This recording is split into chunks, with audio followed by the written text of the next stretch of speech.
तेलंगाना के उज्जवल भविष्य के लिए थे। ये बलिदान तेलंगाना की आन बान शान के लिए था। तेलंगाना आंदोलन इसलिए नहीं चला था कि कोई एक परिवार तेलंगाना के विकास के सपनों को लगातार कुचलता रहे। तेलंगाना आंदोलन इसलिए नहीं चला था कि कोई एक परिवार साम दाम दंड भेद ये रास्ता अपना करके तेलंगाना को तबाह करने में नई नई साजिश करते रहे। साथियों, परिवारवादी पार्टियां भारत की केवल एक सियासी समस्या नहीं है।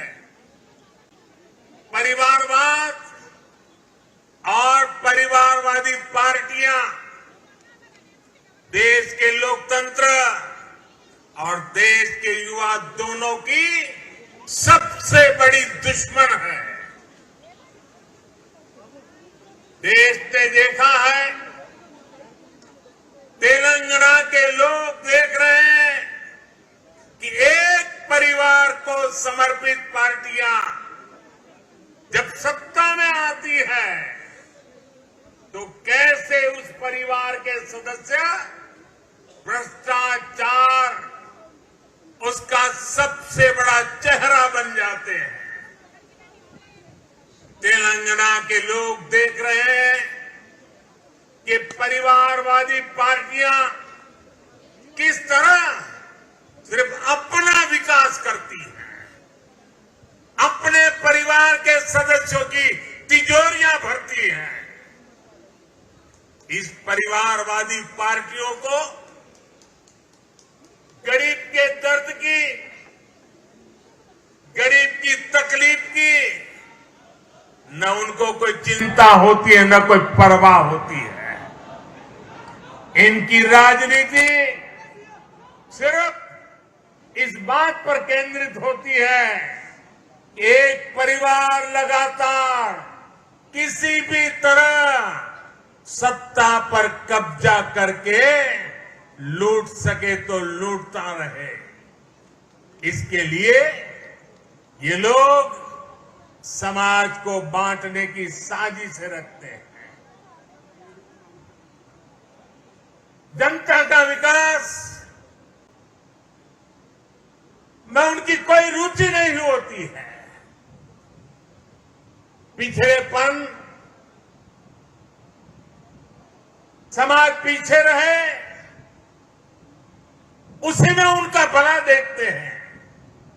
साथियों, परिवारवाद की वजह से देश के युवाओं को, देश की प्रतिभाओं को राजनीति में आने का अवसर भी नहीं मिलता।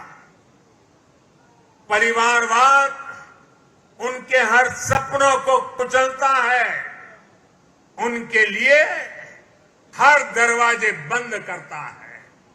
इसलिए आज 21वीं सदी के भारत के लिए परिवारवाद से मुक्ति, परिवारवादी पार्टियों से मुक्ति एक संकल्प भी है और एक नैतिक आंदोलन भी है। जहां जहां परिवारवादी पार्टियां हटी है, उनका अस्त हुआ है, वहां वहां विकास के रास्ते भी खुले हैं। अब इस अभियान को आगे बढ़ाने की जिम्मेदारी तेलंगाना के मेरे प्यारे भाई और बहनों की है, तेलंगाना की जनता की है। साथियों, एक और भाजपा की लड़ाई तेलंगाना के भविष्य के लिए है, तो दूसरी ओर ये लड़ाई तेलंगाना के सम्मान, स्वाभिमान और पहचान की भी है। यहां एयरपोर्ट से बाहर आते ही तेलंगाना की जो हवा मैं महसूस कर रहा हूं, ये जो मैं दृश्य देख रहा हूं, ये तपती धूप में आप लोगों का उत्साह उमंग देखता हूं। मैं इसके आधार पर कह सकता हूं कि हमारा संघर्ष रंग ला रहा है।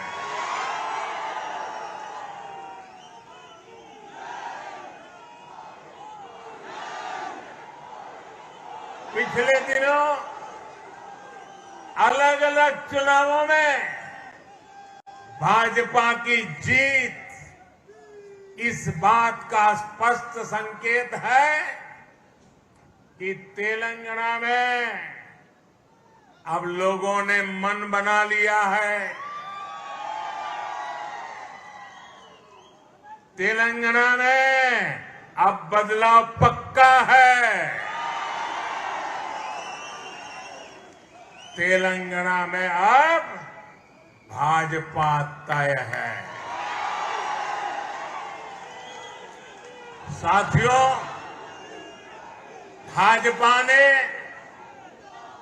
पिछले 8 सालों में सबका साथ, सबका विकास, सबका विश्वास और सबका प्रयास के मंत्र के साथ देश की निरंतर सेवा की है। गरीब, पिछड़ा, दलित, आदिवासी, हमारी माताएं बहनें, हमारे अंत्योदय के सारे साथी, भारतीय जनता पार्टी के लिए उनका उत्कर्ष ये हमारी आस्था है। देश का सम्मान, देश के गरीब, मजदूर और किसान के सम्मान से जुड़ा है। आज गरीब से गरीब व्यक्ति भी सपने देख सकता है, स्वाभिमान से जीवन जीने का प्रयास कर सकता है। हमने हर गरीब को शौचालय देने का वायदा किया, उसे पूरा किया। हमने गरीब को देश की आर्थिक मुख्य धारा से जोड़ने का संकल्प लिया, जन धन योजना खातों के जरिए उसे पूरा किया। हमने गरीब माताओं बहनों को जुए से आजादी देने की बात कही, उनके नाम पर उन्हें पक्का घर देने की बात करी। पूरे देश में आज करोड़ों गरीबों का ये सपना साकार हो रहा है। आज किसानों के उनके खातों में और खास करके मेरे छोटे किसान भाई बहनों को किसान सम्मान निधि मिल करके उनको एक नई ताकत मिल रही है। मुद्रा योजना और स्वनिधि योजना जैसे प्रयासों से लाखों करोड़ों युवाओं के लिए स्वरोजगार के अवसर बन रहे हैं। तेलंगाना के गरीब, दलित, पिछड़े, आदिवासी और महिलाओं को भी इन योजनाओं के लाभ का पूरा अधिकार है। लेकिन दुर्भाग्य से यहां इन योजनाओं के नाम बदलकर इन पर भी सियासत हो रही है। आप सियासत करिए, जनता के दिलों से न नाम हमारा हटा सकते हैं, न हमारा नाम मिटा सकते हैं, क्योंकि हम गरीबों के लिए जीने वाले लोग हैं। जी जान से गरीबों का कल्याण के लिए समर्पित लोगों की हमारी परंपरा है। साथियों, जब योजनाएं प्रचार और परिवार के भ्रष्टाचार का शिकार होने लगे तो उससे सबसे ज्यादा नुकसान हमारे गरीब भाई बहनों का होता है, हमारे दलित, पीड़ित, शोषित, वंचित का होता है। भाजपा के कार्यकर्ताओं का दायित्व है इस सच्चाई को तेलंगाना के हर एक नागरिक तक लेकर जाएं। भाई और बहनों, हम सब जानते हैं कि तेलंगाना का सामर्थ्य क्या है, यहां कितनी संभावनाएं हैं। हम चाहते हैं कि तेलंगाना तेजी से विकास की रफ्तार पकड़े। साथियों, 21वीं सदी का नया भारत, आत्मनिर्भर भारत और मेक इंडिया के सपनों को लेकर आगे बढ़ रहा है। हमारे स्टार्टअप्स आज पूरी दुनिया में अपनी छाप छोड़ रहे हैं। आज हम दुनिया के तीसरे सबसे बड़े स्टार्टअप इकोसिस्टम है। अभी कुछ दिन पहले ही भारत का 100वां यूनिकॉर्न हमारे सामने आया है। आज हम एक बार फिर से दुनिया की सबसे तेजी से आगे बढ़ रही अर्थव्यवस्थाओं में से एक है। हमारी इस ग्रोथ स्टोरी का सबसे बड़ी भूमिका टेक्नोलॉजी की है। टेक्नोलॉजी का नेतृत्व दे रहे हैं हमारे युवा नौजवान साथी। और बात जब टेक्नोलॉजी की हो और तेलंगाना के युवाओं की क्षमताओं के बिना ये बात कभी पूरी नहीं हो सकती। इस क्षमता के पूरे इस्तेमाल के लिए तेलंगाना को एक प्रोग्रेसिव और ईमानदार सरकार की जरूरत है। ये सरकार केवल भाजपा ही दे सकती है। साथियों, आधुनिक ज्ञान विज्ञान के इस युग में मैं तेलंगाना के लोगों को एक और बात के लिए भी सतर्क करना चाहता हूं। आज के इस युग में अभी भी 21वीं सदी में भी जो लोग अंधविश्वास के गुलाम बने हुए हैं, वो अपने अंधविश्वास में किसी का भी नुकसान कर सकते हैं। ये अंधविश्वासी लोग तेलंगाना के सामर्थ्य के साथ कभी न्याय नहीं कर सकते।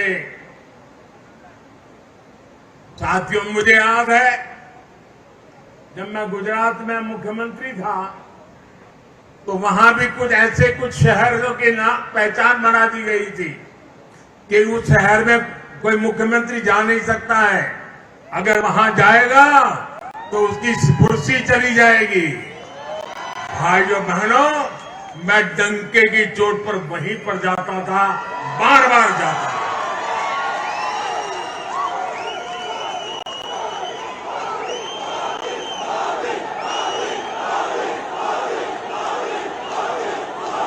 मैं विज्ञान में विश्वास करता हूं, मैं टेक्नोलॉजी में विश्वास करता हूं।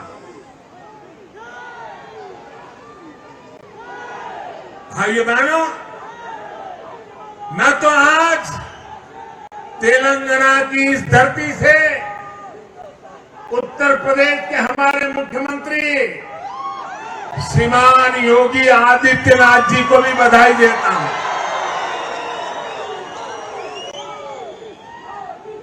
उनके वो तो संत परंपरा से हैं, सन्यासी परंपरा से हैं।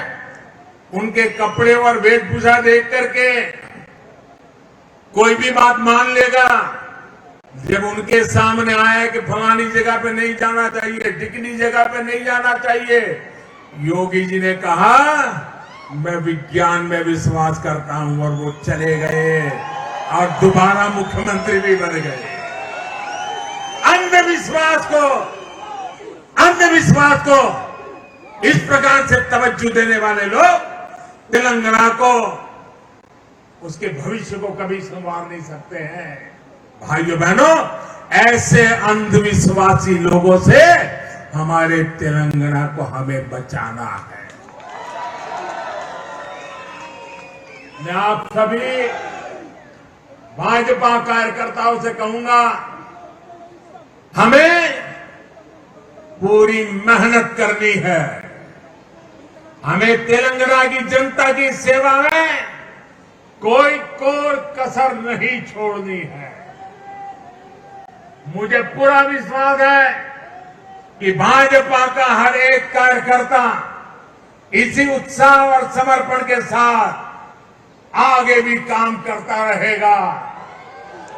तेलंगाना तेजी से विकास के रास्ते पर चलेगा, तुष्टीकरण की राजनीति से मुक्त होगा, परिवारवादी पार्टी के चंगुल से मुक्त होगा।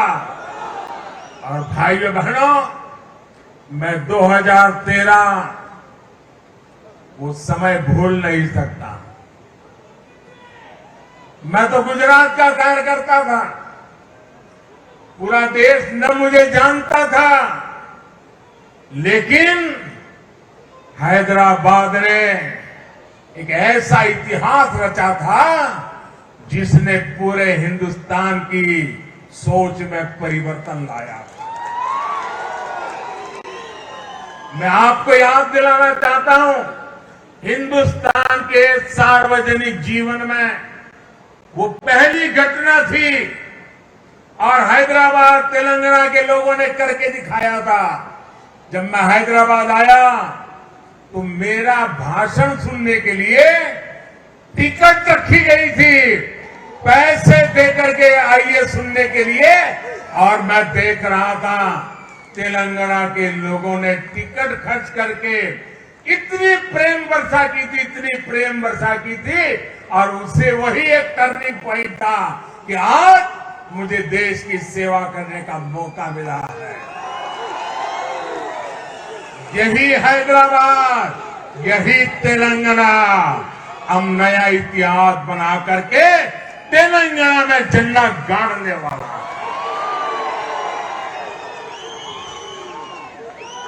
साथियों, मैं आपके परिश्रम की जितनी तारीफ करूं उतनी कम है, मैं आपके जज्बे की जितनी तारीफ करूं उतनी कम है, लेकिन मुझे पूरा विश्वास है ना आप झुकने वाले हैं, ना आप थकने वाले हैं, आप जूझने वाले भी हैं, जीतने वाले भी हैं। मेरे साथ बोलिए, भारत माता की, भारत माता की, भारत माता की। बहुत बहुत धन्यवाद।